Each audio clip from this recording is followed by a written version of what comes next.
Welcome back, and we're going to get into our optimal concepts of the week. Just a real quick, again, thank you to Dean Caputo. Great interview, a lot of cool info on that. And then also just thanks for letting us use the space. That was really cool. So thanks, Dean. In Valentine's Day fashion, we're going to talk about the body's effects when we fall in love.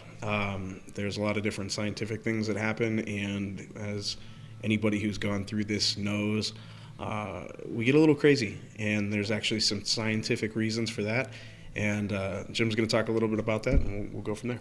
Yeah, so folks had written in, hey, what happens physiologically, and what are some health benefits when we're in love? And, it's not always just rainbow and butterflies. I'm sure there's some stress, sprinkled in here, but let's go through a few things here. If you've ever been in a relationship, Valentine's Day may be one of the healthiest days of the year, despite the champagne and chocolate. That's because being in love comes with some solid health benefits according to a growing body of scientific research, which suggests that falling head over heels can actually help your health, both mentally and physically. So I'll ask, have you ever looked at your partner lovingly and felt your heart flutter, palms sweat, or mood instantly get better? Let's dive into the three, at least of my favorite, love benefits that we found as we kind of dove into this a little bit deeper over the past couple of days. First of all, love can make you happy, and we kind of want to dive into what is happening in the body when we feel so happy. And so one of the first things is when you first fall in love, there's a neurotransmitter called dopamine, and it's the feel-good brain chemical associated with reward, especially active at this time. And this is a mood intensifier, so people feel extremely positive and very appreciated, hence that on cloud nine feeling that you get in the early stages of a new relationship.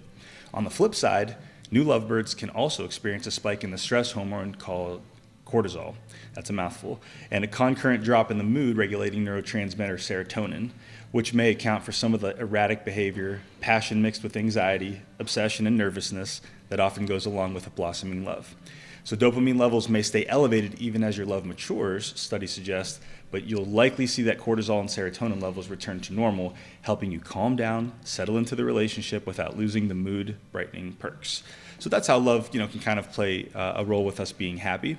Love can also help us bust stress. So this is number 2. After the honeymoon phase subsides, all of that dopamine starts to share real estate with another brain chemical, oxytocin, or the bonding hormone. That's not only going to give you the warm and fuzzy feelings for your partner, but can also be good for your health. When people feel securely attached, their stress levels go down. Just being in the presence of someone who greets us with a positive regard and caring can actually lower those levels of cortisol and adrenaline and create a greater homeostasis, which means that your neurochemicals are back in balance. Pretty cool. And the last one here, which is kind of fun because, sometimes love can give you butterflies. Have you ever felt that heartbeat speed up, palm sweat, or stomach churn in a good way at the sight of thought of someone you love? When in love, cortisol levels increase and the body goes into a fight or flight mode.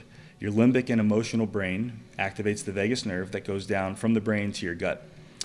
There's a psychiatrist, Dr. Daniel Amen, in an interview with NBC News, kind of goes into when you get nervous or when you get excited, as we commonly explain to our patients, it's the same feeling but depends on your interpretation of it and this nervous stimulated that activates the gut. So, sometimes it's fun to see patients who come in our office tying it into chiropractic, sometimes maybe detouring here from the love side of things, but they'll come in with a sympathetically overloaded body and they're super stressed out all the time, and getting the adjustments kind of specifically in the mid back can kind of help release that. But maybe when you're helping them roll over to like a side posture adjustment, you'll feel the sweaty palms, and you can kind of tell that person's just been in fight or flight mode too often. Maybe they're over caffeinated, stressed out at work, their body, they just go all the time. If that's one of you guys out there, which is probably 80% of the population, if not more, this is another great benefit to come get adjusted. Sometimes chiropractic can help your body get back into a balance so it's not so sympathetically overloaded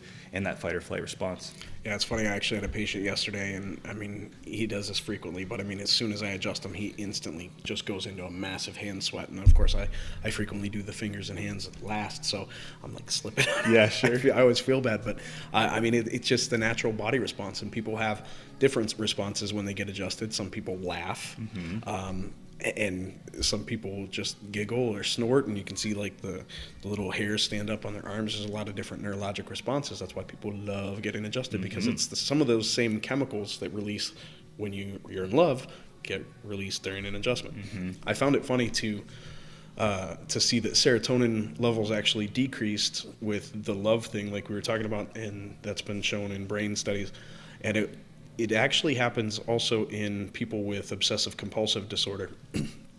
And the tie-in on that is why when you're in like that super lustful desire phase of love, you can't think of anything else. You literally become obsessive about that person to sometimes a fault, and it's because of that drop in the serotonin levels in the brain. So I found that kind of interesting when we were doing this research, because that was one that I did not know.